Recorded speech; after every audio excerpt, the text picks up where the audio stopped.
네, 안녕하세요. 의료사회복지사 정대희입니다. 네, 지난 주일 제가 그 의료사회복지사 정대희 특정영역사회복지사 TV 유튜브 채널을 개통했는데요.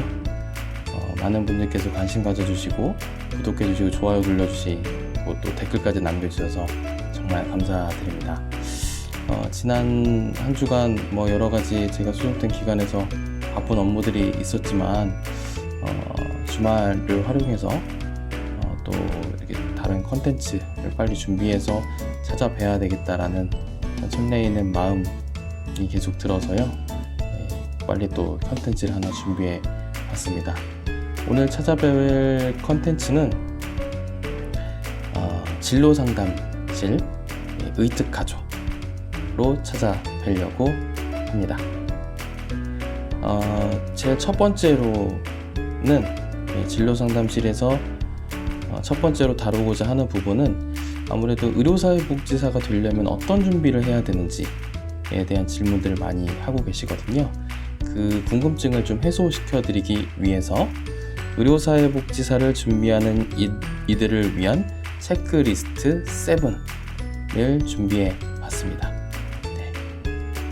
어떤 것들을 준비하면 좋을지 7가지 제가 추린 요소들을 한번 같이 만나보시겠습니다.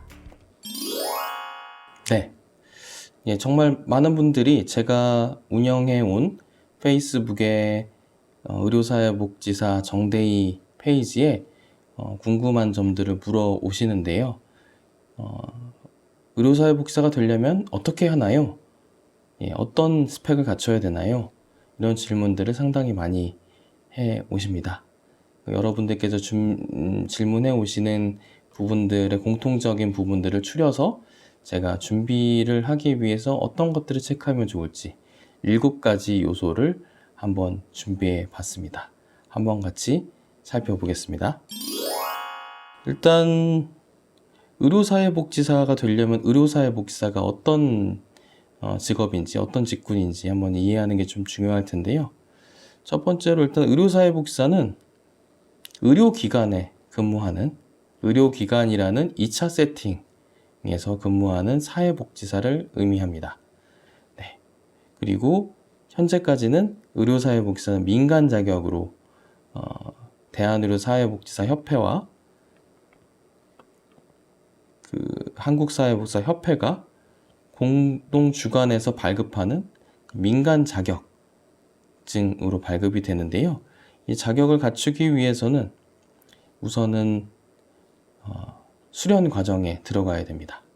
수련 과정에 들어가기 위해서는 사회복지사 1급을 따야 되죠.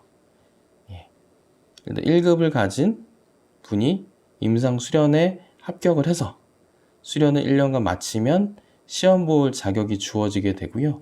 그 시험을 통과하면은 의료사회복지사 민간 자격을 받게 되는 구조로 현재까지는 되어 있습니다. 그런데 큰 변화가 일어났죠. 2018년 11월 23일 사회복지사업법 개정안이 국회 본회의를 통과하면서 그 내용에 의료사회복지사, 학교사회복지사, 정신건강사회복지사 이 세 직군을 특정영역 사회복지사라는 어떤 국가 자격의 지위를 부여하는 내용이 포함이 되게 되었습니다. 그래서 2018년 11월 23일 이후 의료사회복지사 자격이 많은 이들로부터 더 큰 주목을 받게 되었죠. 그리고 이 개정안은 2년간의 유예 기간을 거쳐서 2020년 12월, 올해죠. 올해 12월에 시행이 되게 됩니다. 근데 아직 이 시행을 위한 근거가 되는 시행령과 시행규칙이 완전히 정해지지는 않았습니다. 대한의료사회복지사협회와 학교사회복지사협회의 의견을 청취해서 청취 요청을 해서 의견들은 제출이 된 상태로는 알고 있고요. 그 운영 방안을 도출하기 위해서 연구 용역이라는 형태로 연구를 통해서 의견이 제출은 되었습니다. 하지만 의견이 제출된 것까지고요. 이 의견을 받아서 어떻게 운영할지 확정된 바는 아직까지 없습니다. 그리고 다들 아시다시피 코로나19가 기승인 상황에서 이런 문제들을 적극적으로 대처해 나가야 되는 보건복지부에서 당장 이 시행령 시행규칙을 챙겨서 진행하기란 좀 어려운 여건일 것 같습니다. 그래서 현재는 지금까지의 여건들을 바탕으로 도출한 7가지 체크리스트를 중심으로 말씀을 드릴 거고요. 이 이후에 시행령 시행규칙이 통과된 이후에도 새롭게 의료사회복지사를 준비하는 그런 분들께는 지금 현재 제가 말씀드릴 7가지만 준비를 잘 하신다면은 법 시행 국가 자격으로 인정되기 전후의 차이가 아주 크게 있을 것 같지는 않습니다. 하지만 혹시나 어떤 큰 변화의 기미가 보인다든지 그런 해당 정보를 접하게 되면 제가 의특 뉴스를 통해서 신속하게 알려드릴 수 있도록 하겠습니다. 그럼 바로 7가지 체크리스트 한번 같이 만나보시겠습니다. 의료사회복지사를 준비하는 이들을 위한 체크리스트 7 중에서 그 첫 번째, 의료사회복지론을 수강하라입니다. 사회복지 전공자들이 필수적으로 들어야 되는 필수 과목과 선택 과목이 있습니다. 그 중에서 의료사회복지론 아마 필수 과목에 들어가진 아마 않을 거예요. 전공 과정에서 개설되는 과목 중 의료사회복지론을 들었느냐 안 들었느냐가 이후에 말씀드릴 실습 과정에 들어갈 수 있는지 여부를 결정하는 중요한 요소가 될 수가 있습니다. 더불어서 정신건강론, 정신보건론 수업을 듣는 것도 추천드립니다. 학교에 따라서는 의료사회복지론이 열리지가 않아서 듣고 싶어도 듣지 못하는 경우도 있거든요. 그럴 경우에는 정신보건론, 정신건강론에 대한 수강이라도 하시는 것을 꼭 강력 추천드립니다. 이 두 과목 중에서 최소 한 과목이라도 이수를 하지 않으시면은 그 다음 단계로 넘어갈 수가 없습니다. 실습을 위해서는 반드시 이 과목을 수강을 하셔야 되시겠고요. 이 과목을 수강하는 과정을 통해서 내가 이 의료사회복지에 대해서 관심이 있는지, 나의 성향과 맞는지, 나의 관심도에 부합하는지를 한번 확인해 봐가시면 좋겠습니다. 다음으로는 병원에서의 자원봉사를 적극 활용하라입니다. 실습, 수련, 취업 이런 의료사회복지사로서 일하기 위한 어떤 단계들이 있는데요. 이런 과정들을 다 거쳐서 최종 내가 일하고 싶은 목표하는 병원이 있다면 그 병원에서 자원봉사를 한번 하시는 걸 추천드리겠습니다. 되게 유명하고 겉으로는 되게 번지르르해 보이지만 막상 내가 자원봉사를 하면서 어깨너머로 봤을 때 나의 성향과 잘 맞지 않는 병원이 의외로 있을 수도 있습니다. 그래서 자원봉사를 하면서 한번 그 병원이 나와 잘 맞는지 이런 부분들을 미리 한번 엿볼 수 있죠. 특히 사회복지 부서, 사회사업팀, 사회복지팀에서 자원봉사를 할 수 있다면 더할 나위 없이 좋을 것 같습니다. 특히 그렇게 봉사를 하게 되면은 나에게 어떤 크나큰 아주 중요한 업무가 주어지진 않을 수도 있습니다. 복사를 하거나 팩스를 보내거나 자원봉사 등록, 출석 여부 체크를 하거나 이런 간단한 일이 주어질 수 있지만 그 사무실에 앉아서 함께 그 공간을 공유하면서 의료사회복지 선생님들이 어떻게 움직이는지, 어떤 일을 하는지, 분위기는 어떤지 이런 것들을 탐색해 볼 수가 있습니다. 아주 귀한 시간이 될 수가 있거든요. 그래서 자원봉사를 통해서 나와 잘 이 분야가 궁합이 맞을지 알아보는 것들을 추천을 드립니다. 그리고 이후 단계에서 말씀드릴 사회복지 현장 실습 기관을 병원으로 선택하는 과정에서 이제는 실습 전에 자원봉사부터 경쟁을 하는 그런 상황입니다. 자원봉사를 좀 적극적으로 수행을 해야지만 그 해당 병원에서 실습으로 선발이 되는데 가산 요소로 작용할 수가 있거든요. 그래서 더더욱이 자원봉사, 봉사의 의미지만 봉사의 의미를 뛰어넘어서 아주 중요한 나의 스펙으로서 작용할 수 있습니다. 하지만 여기서 주의할 거는 봉사를 내가 하겠다고 이렇게 나섰는데 봉사를 하는 과정에서 안 좋은 인상을 보여서 오히려 더 마이너스가 될 수 있는 상황이 있을 수도 있다는 겁니다. 그래서 이런 부분들에 주의를 기울이면서 출결 관리도 잘 하면서 성실성을 보여드리면서 실습으로 나아갈 수 있는 준비하는 차원에서 자원봉사를 활용해 보시면 좋을 것 같습니다. 다음으로는 병원에서의 실습 활용하기입니다. 안타깝게도 본격적으로 실습 선발부터 본격적인 경쟁이 시작됩니다. 실습을 하기 위해서 이때부터 벌써 이제 스펙 관리가 필요한데요. 성적, 보통 3학년, 4학년 때 하시죠. 성적, 그때까지 성적 관리와 영어 성적, 그리고 자기소개서, 이런 부분들을 잘 준비를 하셔야 되시겠습니다. 특히 자기소개서 같은 경우에는 실습을 하기 전까지 아무리 열심히 스펙을 쌓았다고 해도 사실 다 고만고만한 내용들이 많습니다. 좀 더 특이하다고 하면은 해외 봉사를 나가셨다라든지 이런 부분들이 있을 수 있는데, 내가 이 의료사회복지사가 되기 위해서 실습을 하기 전까지 이 과정에 들어오기 위해서 내가 어떤 준비를 해왔고, 어떤 관점에서 준비를 해왔고, 어떤 동기에 의해서 내가 이런 준비를, 이 길을 가고자 하는지, 이런 자기의 스토리 라인을 잘 만들어 나가는 그런 과정에서 스펙 관리하는 게 아주 중요하겠습니다. 그런 부분들을 참고하셔서 학기 중 병원 실습에 한번 도전을 해보시면 좋을 것 같습니다. 근데 한 가지 주의하셔야 될 거는, 병원에서는 학기 중 실습이나 주말 실습 이런 것들을 잘 하지 않고요. 보통 방학 중 실습, 한 달간의 실습을 주로 진행을 합니다. 그래서 실습을 준비하실 때 이런 점도 고려하셔서 준비하시면 좋으실 것 같습니다. 다음으로 병원에서의 수련 도전하기입니다. 이 사실상 수련부터는 거의 취업 과정과 유사하다고 보시면 되시겠습니다.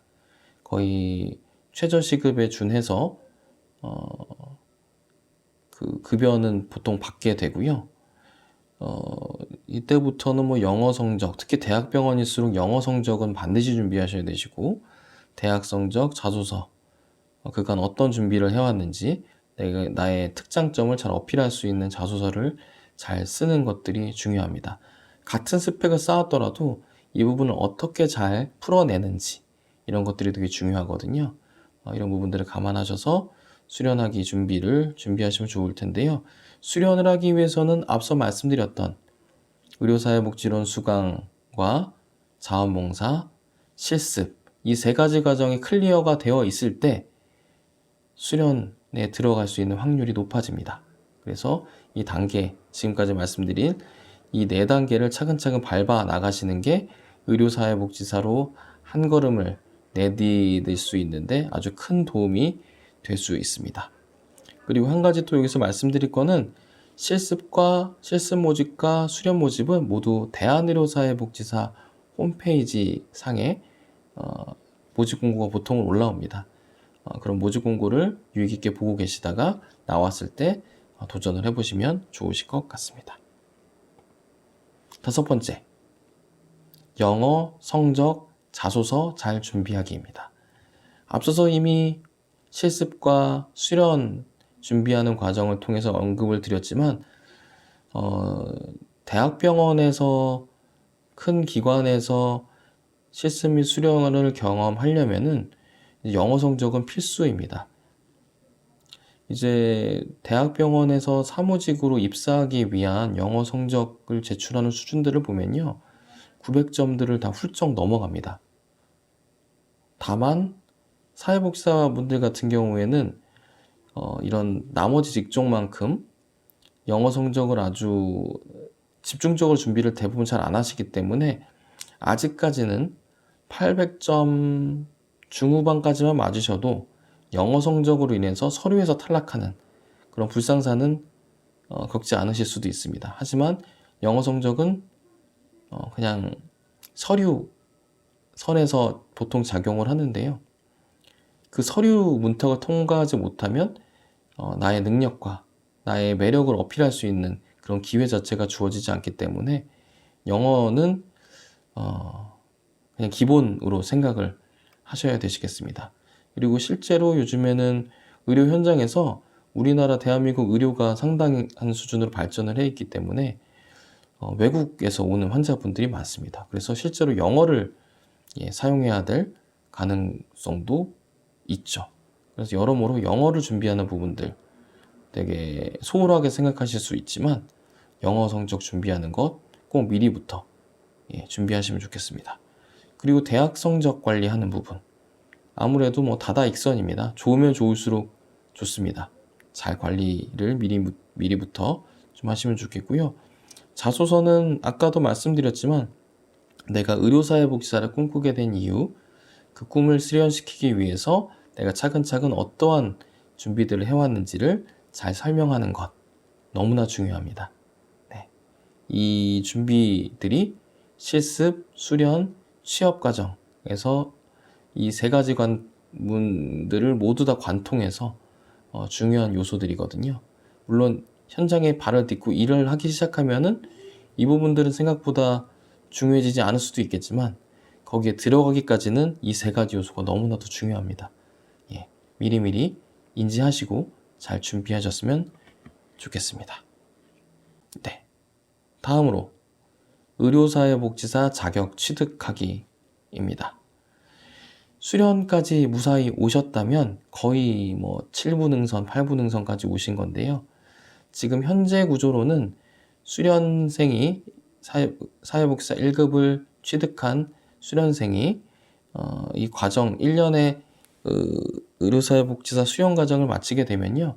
그 수련 과정에서 만난 사례들 15사례를 정리해서 과제를 제출하게 되는 과정들이 있습니다. 이 과제가 통과가 되면 의료사회복지사 시험을 볼 수 있는 자격이 부여가 되고요. 이 시험을 통과하시면 의료사회복지사 자격이 부여되는 과정으로 진행이 되고 있습니다. 지금 현재까지는 앞서서 말씀드렸던 바와 같이 한국사회복지사협회 그리고 대한의료사회복지사협회가 공동 주관하는 형태로 진행이 되고 있는데요. 이게 국가 자격으로 변하게 되면은 사회복지사업법, 개정된 사회복지사업법 상에는 의료사회복지사 시험에 대한 근거가 특별히 없습니다. 그래서 추정키로는 이후에 의료사회복지사 자격 시험은 수련과정 안에 녹아들어서 수련과정의 평가의 일부로 포함이 되게 될 가능성이 높습니다. 그래서 별도의 시험을 지금 현재처럼 의료사회복지사 자격 시험이라는 식으로 시험을 반드시 통과해야만 자격을 받을 수 있는 구조가 아니라 이 1년간의 수련 과정 자체가 의료사회복지사 자격을 취득하는 전부가 될 가능성이 매우 높습니다. 그래서 이 부분은 실제로 시행령 시행규칙이 공표되고 이게 확정이 돼야지만 알 수 있는 부분이어서요. 앞으로 저와 함께 같이 이 추이를 잘 지켜봐 가야 될 것 같습니다. 마지막으로 이런 과정들을 다 잘 거쳐오셨다. 그러면 이제 의료사회복지사로 취업하는 과정만 남아있다고 보시면 되겠습니다. 그런데 이렇게 힘든 6단계의 과정, 해당 과목도 들으시고 자원봉사도 하셨고 실습도 하셨고 수련도 다 하셨는데 그렇다고 해서 반드시 또 의료사회복지사로 취업되는 건 아닙니다. 취업은 또 별개의 과정이죠. 의료사회복지사의 자격이 국가자격으로 전환이 예정이 되어 있고 아주 경사스러운 일이지만 이게 또 곧바로 이 현장의 인력 확대를 불러올지는 아직 미지수입니다. 왜냐하면 국가자격으로 변환된 것 자체는 저희들한테는 경사지만 병원으로서는 큰 이득을 받을 부분들이 없거든요. 의료사회복지사를 많이 채용한다고 해서 어떤 인센티브를 받거나 그런 부분들이 특별히 없습니다.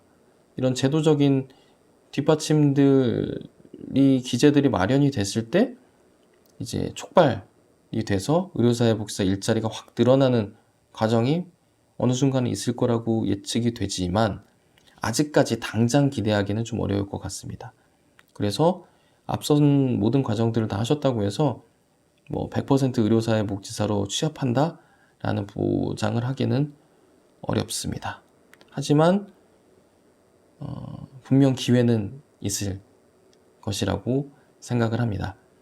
이 취업 역시 의료사회복지사 협회, 대한의료사회복지사 협회 홈페이지가 거의 사람인과 같은 그런 채용 포털 사이트 역할을 하고 있습니다. 취업에 대한 정보들이 대부분의 정보들이 올라오고 있거든요.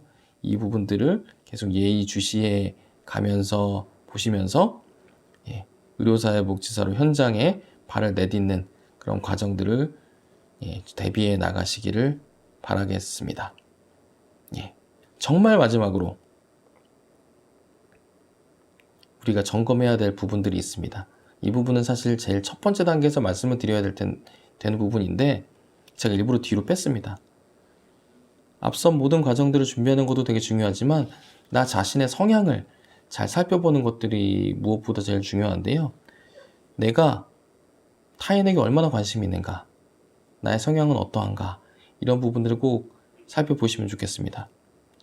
의료사회복지사라는 직업, 제가 지금 입고 있는 가운을 입고 병원을 누비는 사회복지사의 모습, 그 모습이 너무 멋있어서 그런 외향적인 모습 때문에 의료사회복지사를 꿈꾸는 분들도 계시고요.